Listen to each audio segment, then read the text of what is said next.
Olá, pessoal dos segundos anos. Então vamos aí começar nosso caminho pelo quarto bimestre, o último desse ano, né?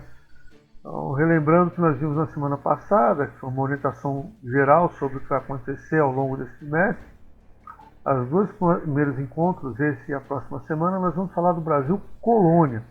Mas é muita coisa, foram 300 anos aí de história, então não dá para a gente ver em detalhes. Eu vou passar para vocês alguns temas, uma visão geral sobre o processo, aí vocês complementam isso lendo os textos que eu vou postar aí no Google Sala de Aula, certo? Então vamos lá. Nessa primeira olhada sobre o Brasil colônia, vou tentar passar para vocês o período pré-colonial, período de 30 anos mais ou menos, a sociedade canavieira, a economia e sociedade canavieira, e alguns pontos aí sobre a administração do território. Tá ok? Bom, para iniciar esse papo, eu gostaria de lembrar para vocês que nós estudamos no segundo bimestre, eu acho que foi o último tópico do segundo bimestre, o mercantilismo. Então, se a gente entende o mercantilismo, a gente consegue compreender o que norteou as relações entre Portugal e Brasil. Vamos lembrar que até 1822 o Brasil era uma colônia, então era um território que estava ocupado pelos portugueses, estava subordinado aos interesses dos portugueses. Não até 1822, a partir de 1808 o Brasil foi elevado à categoria Reino Unido, então vamos deixar isso um pouco de lado. Durante esses 300 anos de história, o Brasil ele estava subordinado aos interesses portugueses. E quais eram os interesses portugueses? Eles eram ditados pelo mercantilismo. As relações econômicas e políticas entre o Brasil, entre Portugal, a metrópole, o país que conquistou um território aqui, e o Brasil, o território que foi conquistado pelos portugueses, era uma relação regida pelo mercantilismo. Esse território era visto como a oportunidade de levar riquezas para Portugal. A relação comercial entre a metrópole e a colônia tinha que ser sempre superavitária, ou seja, sempre dar lucro para os portugueses. Então, nesse sentido, os portugueses sempre buscaram desenvolver atividades aqui que fossem rentáveis, que dessem lucro lá, não se preocupando tanto com o desenvolvimento desse território. Então, as pessoas vinham para cá para desenvolver atividades que possibilitassem o enriquecimento e o acúmulo de riquezas, mas um enriquecimento voltado para os interesses metropolitanos de Portugal. Então é o primeiro ponto que a gente tem que entender para compreender essas relações daquele período. Bom, mas não foi de imediato, né? Nós vimos aí no final do bimestre passado a carta do Pero Vaz de Caminha, que narra esse primeiro contato entre os portugueses e os habitantes aqui dessas terras. O Caminha lá mostra, né, vai destacando aqueles objetivos que os portugueses tinham de expandir o cristianismo, por exemplo, de encontrar metais preciosos, de encontrar uma pousada aqui para as viagens que eles estavam fazendo para o Oriente, lá para as Índias. Então, mas desde a chegada dos portugueses aqui em 1500, não houve efetivamente uma ocupação do território nesse primeiro momento. Por quê? Principalmente porque os portugueses estavam focados no comércio com as Índias. Naquele momento, o comércio com as Índias estava sendo muito lucrativo para Portugal. Ele tinha acabado, em 1848, ele tinha chegado lá com Vasco da Gama.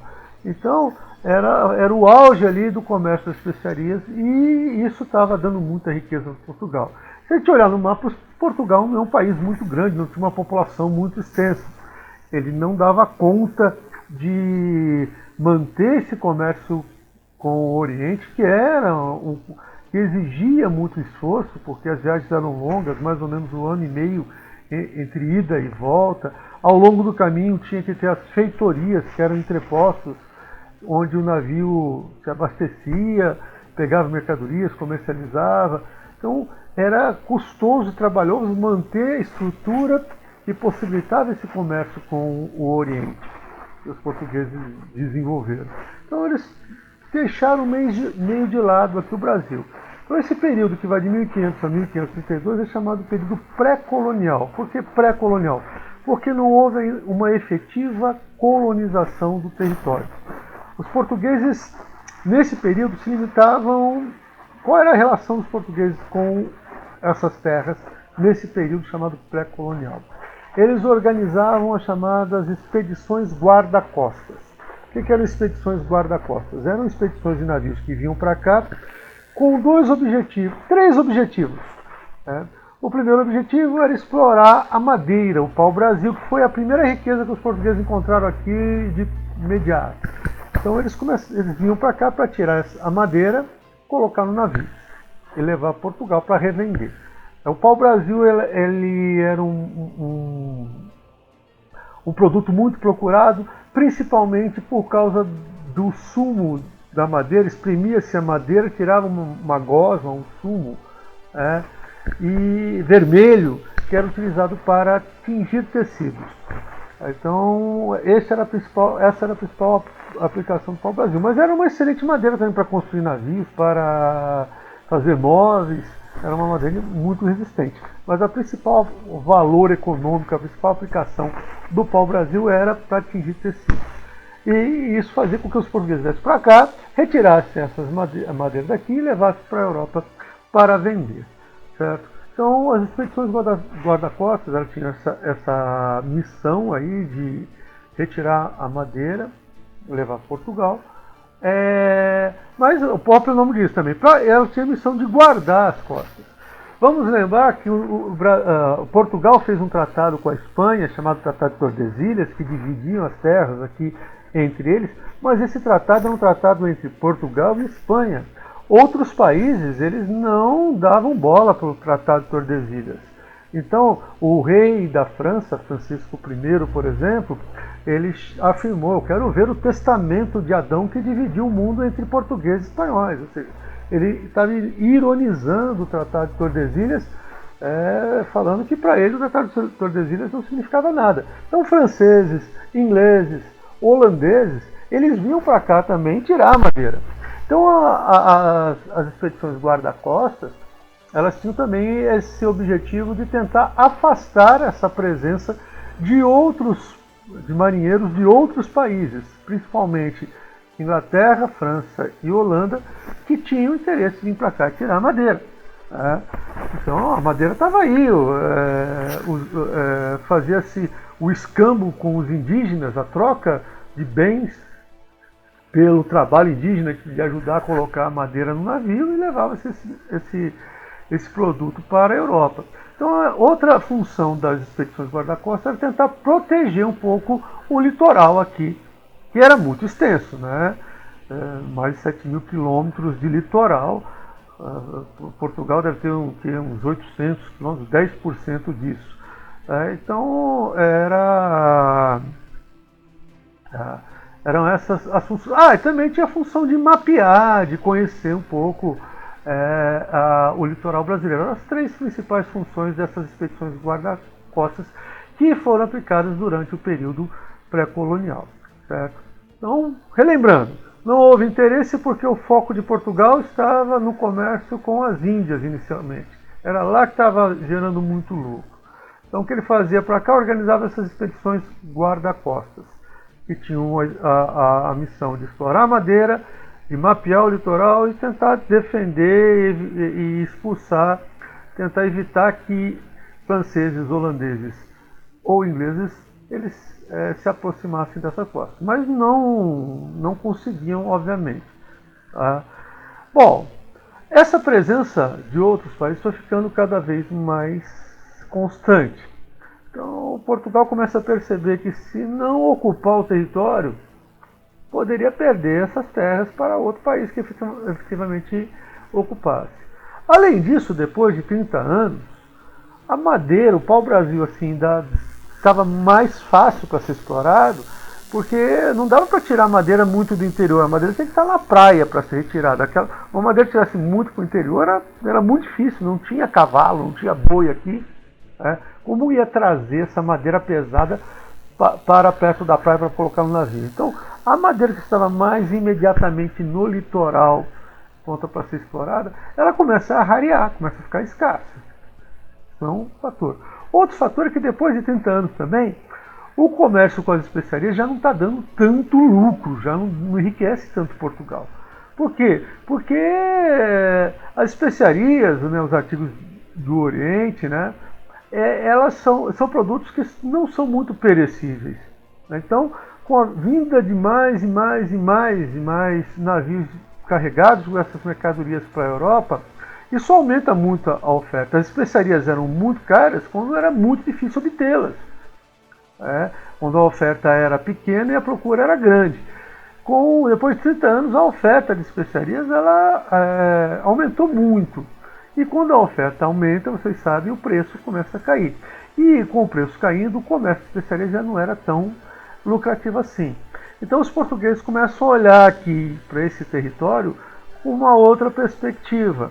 Era preciso encontrar algum tipo de atividade que fosse rentável aqui, que cobrisse os lucros que não haviam mais lá no Oriente, e que também não eram mais obtidos com a exploração da madeira, tal a dificuldade de encontrar madeira aqui. Nesse sentido, os portugueses iniciam um processo de efetiva colonização do território, ocupação do território. Isso vai começar em 1532, com a expedição de Martim Afonso de Souza. Lógico que ele não veio sozinho, ele veio com muita gente para cá, mais de 1000 pessoas veio com ele para cá. Mas qual era a missão dessa expedição que foi comandada pelo Martim Afonso de Souza? Era fundar a primeira vila no Brasil, primeiro núcleo de moradores aqui. Então, pela primeira vez, os portugueses vêm para ficar aqui, não é fazer uma viagem, pegar madeira e voltar. Então, vem um grupo de portugueses, de colonos, e vão fundar a primeira vila, que é a cidade de São Vicente, próximo a Santos. Essa é a primeira vila fundada pelos portugueses aqui em 1532. Então, com esse processo, começa efetivamente a colonização do território. E o Martim Afonso de Souza não trouxe apenas os primeiros moradores aqui. Ele trouxe as primeiras cabeças de gado, não havia aqui, as primeiras cavalos para cá. Então esse tipo de animal não tinha aqui na América. Então os portugueses começam a trazer esse tipo de animal para cá para ajudar a fazer o serviço, se locomover e tal. Então, mas mais importante ainda que isso, ele vai trazer as primeiras mudas de cana-de-açúcar. A gente pode pensar que a cana-de-açúcar é natural do Brasil, mas não é. Não tinha cana aqui antes dos portugueses chegarem. Eles vão trazer lá do Oriente as mudas de cana-de-açúcar para ver se ela se adapta aqui ao terreno, ao clima aqui dessa colônia. E o açúcar, né, a cana se adaptou muito bem aqui.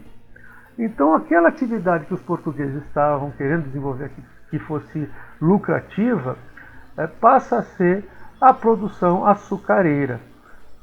E durante os primeiros anos da colonização, podemos dizer assim, o primeiro século, os primeiros 2 séculos da colonização, a produção canavieira foi o grande motor aí, dessa relação econômica entre a metrópole e a colônia. Então, a produção canavieira vai gerar um tipo de sociedade, uma sociedade típica daquele período, que a gente chama também de sociedade canavieira.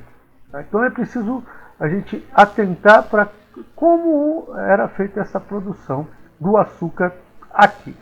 Primeira coisa, muitas vezes os portugueses não tinham os recursos necessários para empreender, fazer esse empreendimento, porque ele exigia muito recurso isso. Né? Por que exigia muito recurso? Porque montar um engenho aqui não era fácil, você tinha que trazer animais da Europa, tinha que trazer toda a estrutura, o maquinário, a moenda, tinha que trazer as mudas, pelo menos no início. Depois, com o tempo, foram feitas mudas aqui. Então, mas tudo, muita coisa tinha que vir da Europa. Mão de obra mais especializada tinha que vir da Europa. Então, montar esse empreendimento não era fácil. Então houve uma associação dos comerciantes portugueses com os holandeses. A gente fala dessa associação, né, português com holandeses, mas os holandeses haviam sido acabaram de ser expulsos de Portugal. E eles foram para onde? Holandeses não, os judeus que viviam em Portugal, eles haviam sido expulsos da Espanha pelos reis católicos lá, Isabel e o Fernando de Aragão, que já falei muito deles para vocês. Os reis católicos da Espanha expulsaram os judeus de lá. Parte desses judeus foram para Portugal e depois Portugal expulsou os judeus de Portugal. Para onde eles foram? Para a Holanda, onde eles tinham mais liberdade religiosa naquele período. E ali os judeus prosperaram bastante. Então eles tinham contato, os judeus holandeses, eles tinham já um contato com Portugal, porque eles haviam saído de Portugal. Então essa proximidade criou uma parceria entre os holandeses e os portugueses no empreendimento do açúcar. Os holandeses acabavam financiando essa empresa açucareira dos portugueses. Prestava dinheiro para os portugueses fazerem o empreendimento aqui. Então, começa efetivamente, mas é diferente você produzir o açúcar do que extrair a madeira. Vamos lembrar que a extração de madeira é extrativismo. A madeira está aqui, o cara vem e pega. Mas açúcar é agricultura. Tem que limpar o terreno, tem que plantar, tem que cuidar da plantação, colher. Então tem que ter uma atenção maior. Isso só é possível se as pessoas viverem aqui, morarem aqui. Então começa essa empresa açucareira aí aqui no Brasil. E essa empresa açucareira ela está assentada em um tripé. São três partes importantes dessa empresa açucareira. Primeiro, ela está assentada na exploração da mão de obra escrava. Então, a escravidão ela vem com força total. A escravidão que havia praticamente desaparecido da Europa durante o feudalismo, que tinha sentido com a crise havia escravos no Império Romano, na Grécia e tal, mas com a queda do Império Romano, a ruralização da sociedade, a decadência do comércio, a escravidão perdeu o sentido, veio a servidão. Então eram poucas as regiões da Europa onde se mantinha a escravidão. Mas ela volta com força total agora nesses empreendimentos coloniais. Primeiro se escraviza o indígena, depois começa-se a praticar a escravidão de africanos. Então, primeiro, aliás, durante o período pré-colonial, não havia escravização dos índios também. O relacionamento entre os portugueses e os índios é até razoavelmente bom. Por quê? Porque o índio praticava o escambo. Alguns ironizam, o índio trocava as riquezas que havia por bugigangas. Não, nada disso. É uma visão que menospreza a cultura indígena e a inteligência dos indígenas. Não é que eles trocavam por espelhinhos e bugigangas a riqueza que tinha aqui. Não, primeiro tinha madeira que não acabava aqui. E, para o indígena naquela época que não conhecia, por exemplo, a metalurgia, ter acesso a uma faca de aço facilitava muito a vida dele. Ter acesso a uma ferramenta de ferro, né, facilitava muito a vida dele. Então eles praticavam escambo, eles tinham interesse nesses produtos. Alguns chamavam atenção, como espelhos, por exemplo, nós vimos aqui, uns produtos metais, mas eram úteis para os indígenas e eles praticavam o escambo durante o período pré-colonial. Agora, quando os portugueses começam a ocupar o território e aí a praticar a agricultura da cana, aí essa relação com os indígenas vai se deteriorar, porque os portugueses vão começar, primeiro, a expulsar os indígenas das terras que eles querem cultivar. Segundo, vão utilizar os indígenas como mão de obra. Nessa empresa açucareira. E a mão de obra indígena não é que ela foi substituída pela mão de obra africana. Os portugueses continuaram escravizando os índios durante muito tempo. Então, durante muito tempo conviveu a escravidão indígena com a escravidão africana aqui. A visão às vezes que a gente tem é que os africanos parou de escravizar os índios. Não. A única coisa é que havia uma certa proteção do indígena pela Igreja Católica. As missões jesuíticas, os jesuítas que surgiram lá no processo de contra-reforma, nós estudamos isso aí também, e que era uma ordem religiosa que foi incentivada pela cúpula da Igreja Católica em expandir o catolicismo em outras regiões. Eles vinham para cá e fundavam suas missões, fundavam os aldeamentos indígenas para converter os indígenas ao catolicismo. Lembre-se que essa ideia de conversão já estava presente lá na carta do Pero Vaz de Caminha. Então era uma execução de um projeto que já estava em mente entre os portugueses quando eles chegaram aqui. E aí os jesuítas eles tomavam a defesa dos indígenas, falando que os indígenas que se convertiam não podiam ser escravizados. Isso gerava um certo conflito entre a igreja e os colonos que estavam aqui querendo escravizar os indígenas, certo? Diante disso daí, né, e também pelo fato, né, de que a escravidão indígena não gerava um lucro diretamente para Portugal, porque Portugal não tinha como controlar isso, o colono estava aqui, aprisionava os índios. Como é que o rei de Portugal ia saber quantos índios haviam sido aprisionados? Então essa exploração da mão de obra indígena não era tão lucrativa para Portugal, para a coroa portuguesa. Agora, trazer escravos da África era lucrativo porque Portugal podia controlar esse comércio. Saberia quantos escravos estão entrando, poderia cobrar e vender esses escravos. Então, diante de uma resistência da Igreja Católica à escravização indígena e da percepção da coroa portuguesa que seria muito mais lucrativo trazer escravos da África para cá, começa a haver então essa troca aí, né, que não é uma troca absoluta, mas começa a se buscar escravos na África para serem utilizados como mão de obra aqui na cultura canavieira. Poderíamos perguntar, mas por que não se usou o trabalho assalariado, né? A lógica do impedimento colonial inviabiliza o trabalho assalariado.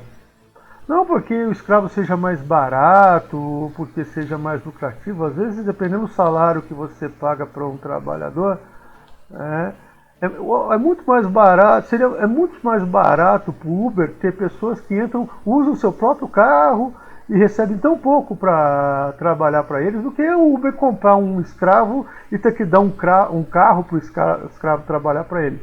Então, dependendo das relações econômicas que se estabelece, o trabalho assalariado é até menos vantajoso do ponto de vista do ganho da economia, porque muita gente que trabalha em troca de salário não consegue nem se alimentar e nem viver decentemente.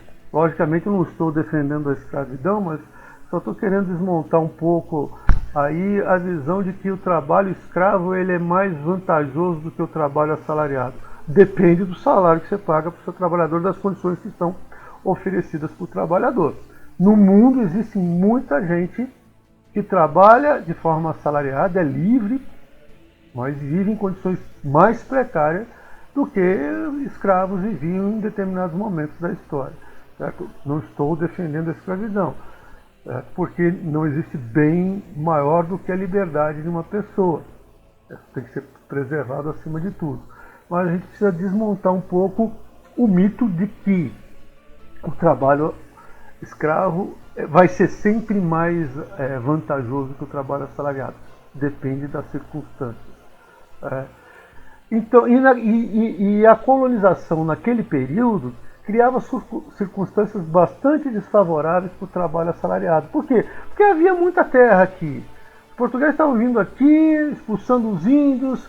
Por que alguém que viesse para cá ia ficar trabalhando para uma pessoa, trabalhando na terra de outra pessoa, se ele poderia pegar a terra para ele, uma pessoa que fosse livre, um trabalhador livre?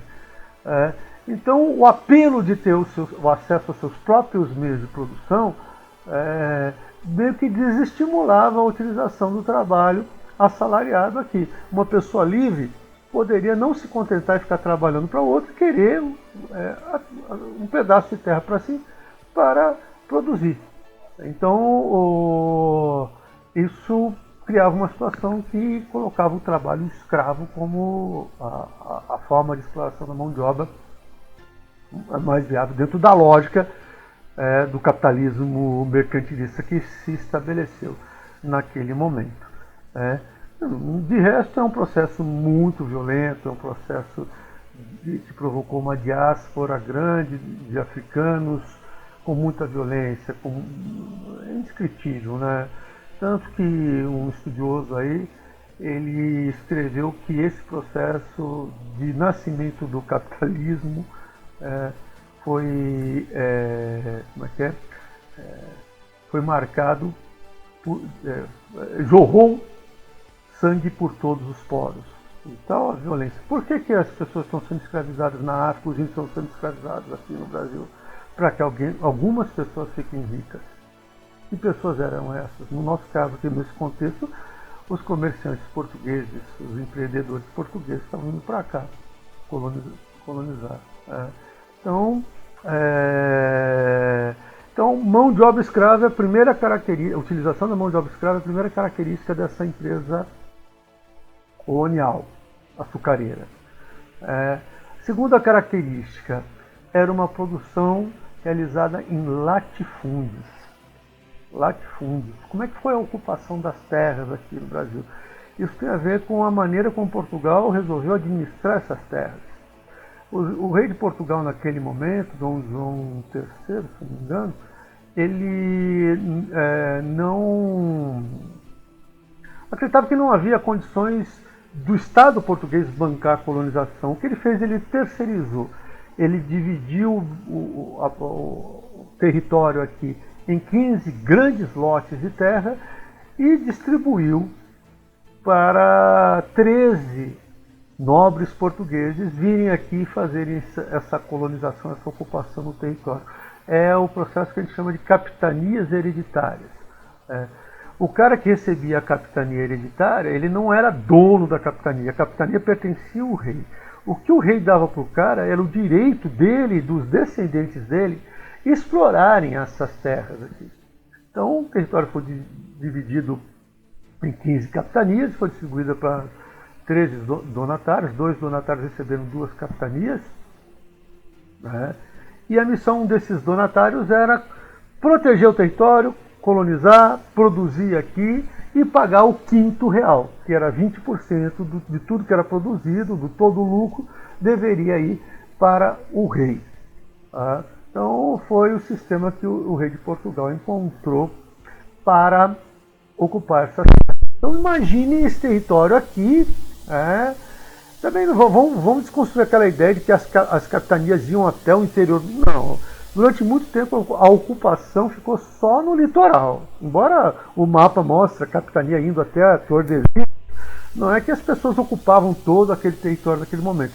A ocupação ficou só no litoral durante muito tempo. Tanto que o Frei Vicente Salvador, que escreveu uma história do Brasil, ele falava que o colono aqui português no Brasil, ele era igual ao caranguejo, ficava só arranhando a costa, só no litoral, ele não entrava muito para o interior.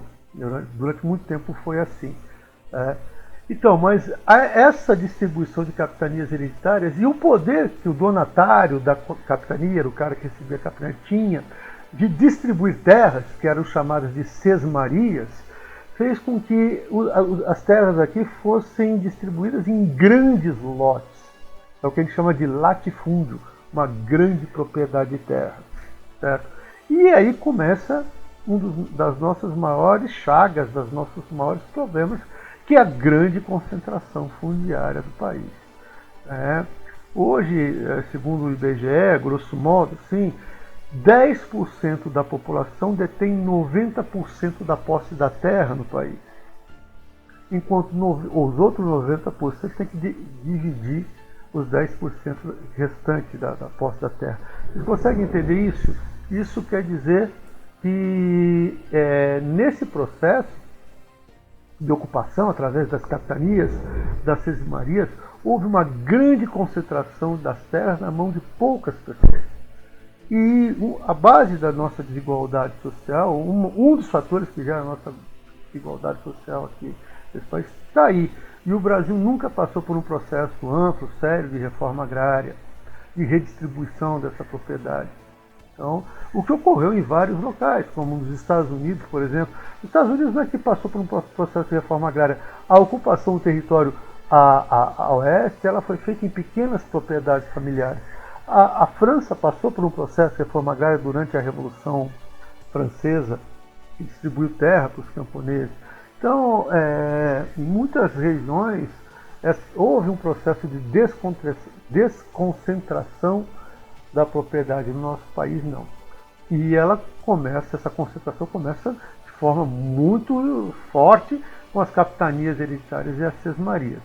Então, a produção do açúcar era feita por escravos, mão de obra escrava, em grandes propriedades de terra, os latifúndios.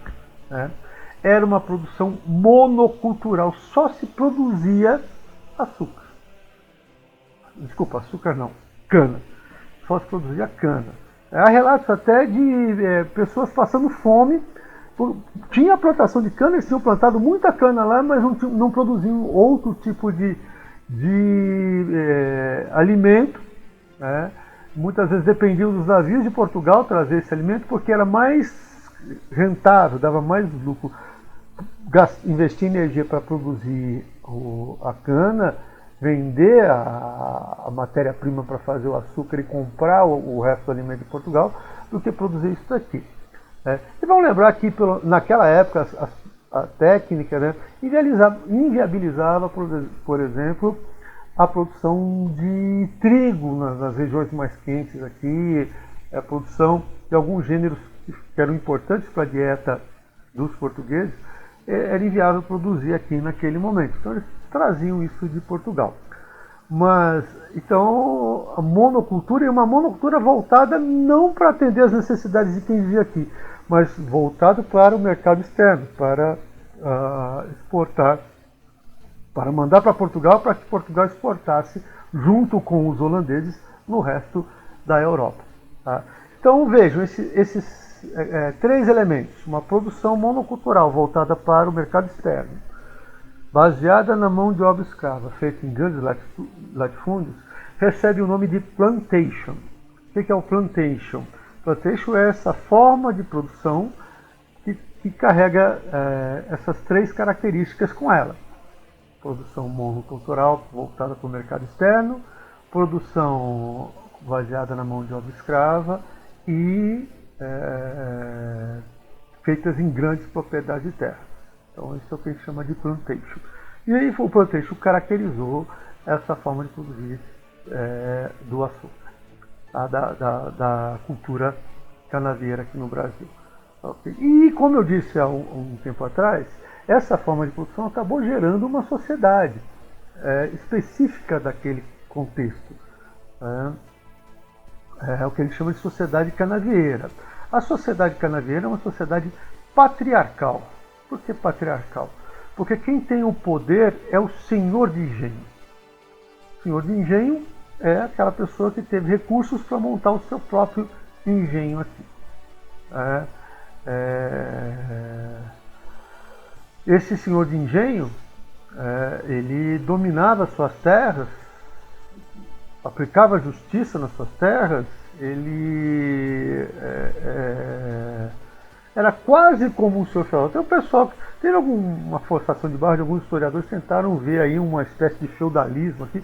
Nada a ver, porque a cultura canavieira é um empreendimento capitalista, né, visando lucro, então não tem nada a ver com o feudalismo. Mas a gente pode guardar alguma similaridade entre o senhor feudal e o senhor de engenho aqui, no que diz respeito ao poder que ele exercia sobre as pessoas. Então é uma sociedade patriarcal com o poder na mão do senhor de engenho, o dono de engenho, e mandava e desmandava dentro da sua fazenda, dentro do seu... O que é o engenho, na verdade? O engenho é um nome que se dá à fazenda produtora de açúcar, de cana, porque dentro dessa fazenda tinha um engenho. O engenho é o mecanismo que moía a cana, tá, para fazer a garapa, ferver essa garapa e transformar isso daí na matéria-prima para fazer o açúcar, porque o açúcar não era feito aqui. Vendia-se essa matéria-prima, que era chamado de pão de açúcar, isso era vendido para Portugal, e o açúcar era refinado com capital holandês na Holanda, ou em Portugal, mas com capital financiado pelos holandeses, e os holandeses é que revendiam esse açúcar refinado lá na Europa, nos países europeus. Então não podia fazer o açúcar aqui. O que se podia fazer era a matéria-prima. A cana não era mandada para Portugal do jeito que era colhida, porque estragava no meio. Era 1 mês e meio, 2 meses de viagem, a cana estragava no meio da viagem. Então fervia-se a cana, mas para isso precisava do engenho. O engenho então acabou dando nome àquela propriedade que se dedicava a fazer a cana de açúcar. Tá ok? Bom, então é uma sociedade patriarcal, bastante escravista, que tem como forma de exploração a mão de obra escrava, onde a mulher tem um papel bastante secundário, a mulher é muito controlada, é muito vigiada, o homem é que tem o poder, né? Eu deixei aí um link para um filme que vocês podem ver essa relação, um filme Desmundo, que é um filme muito bom, um filme excelente sobre esse período, que conta a história de uma órfã que vem de Portugal para cá forçada, contra a vontade, e acaba sendo forçada a se casar com o senhor de engenho. Então mostra como era o poder desse senhor de engenho e como ele dominava a vida das pessoas naquele período. É um filme interessante para entender um pouco essa sociedade açucareira aí. Ok? Bom, então, para finalizar, falar um pouquinho sobre a administração. Já falei das capitanias hereditárias, né, que foi o sistema que Portugal implantou. Elas haviam sido experimentadas na Ilha da Madeira com um relativo sucesso, foram implantadas aqui. Aqui, nem todas as capitanias hereditárias foram para frente. Algumas se deram muito bem. Duarte Coelho da Costa era um donatário que tinha 2 capitanias, São Vicente e Pernambuco. Esse cara aí, ele se deu bem, ele conseguiu fazer com que suas capitanias se desenvolvessem. Outros donatários nem vieram tomar posse, a capitania ficou aí porque não tinha os recursos para tanto. Algumas iam mais ou menos. Então, algumas capitanias tiveram sucesso, outras nem tanto, outras nem foram para frente, nem saíram do papel, vamos dizer assim, usar essa expressão. Mas havia um problema no sistema de capitanias, que era, cada donatário se preocupava com a sua capitania. E se houvesse um ataque indígena aos colonos da capitania vizinha? Ele não estava nem aí. Opa, não é problema meu. Ou se piratas ingleses estivessem saqueando cidades ou alguma coisa, ou tirando madeira numa capitania, não havia integração. Além de ter um problema do rei de Portugal saber se aqueles donatários estavam pagando seus impostos corretamente. Então, diante disso, a partir perto aí de 1850, Portugal resolve criar os governos gerais. O que é o governo geral? O governador geral seria uma espécie de vice-rei, era um representante de Portugal, do rei de Portugal aqui, que falava em nome do rei de Portugal, e ele vinha aqui para fiscalizar o que estava acontecendo nessas terras. O governador geral, ele contava com o apoio, então aí com a vinda do primeiro governador geral para cá, foi criada uma capital aqui, Salvador foi a primeira capital da colônia aqui, era ali que estava a sede do governo geral nesse primeiro momento. E a função do governo geral era coordenar a defesa do território, fiscalizar a cobrança de impostos e aplicar a justiça real aqui. Eram as três principais funções dele. E para isso ele contava com auxiliares. Por exemplo, havia o Capitão Mor. O Capitão Mor era o auxiliar do governador-geral que cuidava da defesa do território. Ele organizava as milícias, porque não tinha um exército aqui, então os próprios colonos formavam milícias que eram organizadas e comandadas por esse Capitão Mor. Havia o Provedor Mor, que era o cara que cuidava das finanças, então ele cuidava da cobrança de impostos, ele coordenava esse processo de cobrança de impostos, e também de onde o dinheiro que estava aqui ia ser aplicado, se fosse aplicado, mandar o dinheiro que tinha que mandar para Portugal, e o que era para ser aplicado aqui, como deveria ser aplicado, era o Provedor Mor. E havia o Ouvidor Mor, que era o responsável por aplicar a justiça.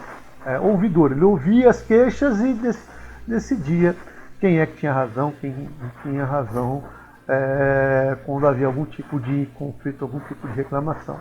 Então, Capitão Mor, Ouvidor Mor, Provedor Mor eram os auxiliares do governador-geral na administração colonial. Cada cidade que era fundada também contava com uma Câmara Municipal. Os chamados homens bons, que seriam os homens bons, seria uma espécie do homem de bem de hoje, o cidadão de bem que se fala muito hoje em dia. Um homem bom naquela época é um proprietário de terra, um comerciante um pouco mais de sucesso, pessoas que tinham um certo prestígio lá, eles faziam parte da Câmara Municipal e ajudavam o alcaide, que era o prefeito, a administrar a cidade. Então, de uma certa maneira, a administração portuguesa ela foi feita com base nas capitanias hereditárias, mas sob uma fiscalização dos governadores gerais e dos seus auxiliares aí. Tá ok? Então, por hoje é só. Tá? Deem uma lida aí nos textos que eu vou colocar para vocês. Na próxima semana a gente vai falar de uma mudança grande que houve na sociedade colonial a partir da descoberta do ouro. Demorou muito tempo para que os portugueses encontrassem ouro aqui. E quando eles descobrem ouro aqui, toda essa sociedade começa a sofrer alguns tipos de alterações. Ok? Então, é isso daí. Leiam o texto. Tá? Se puderem, assistam o filme. Não é obrigatório. Se puderem, assistam o filme. É um filme interessante. Ele é tão interessante que ele é falado na língua daquela época, que é uma mistura de português com espanhol. Tem que ter legenda para a gente entender como é que eles falam, como é que as pessoas falavam naquela época aqui no Brasil. Ok? Então, até a próxima semana. Abraço a todos.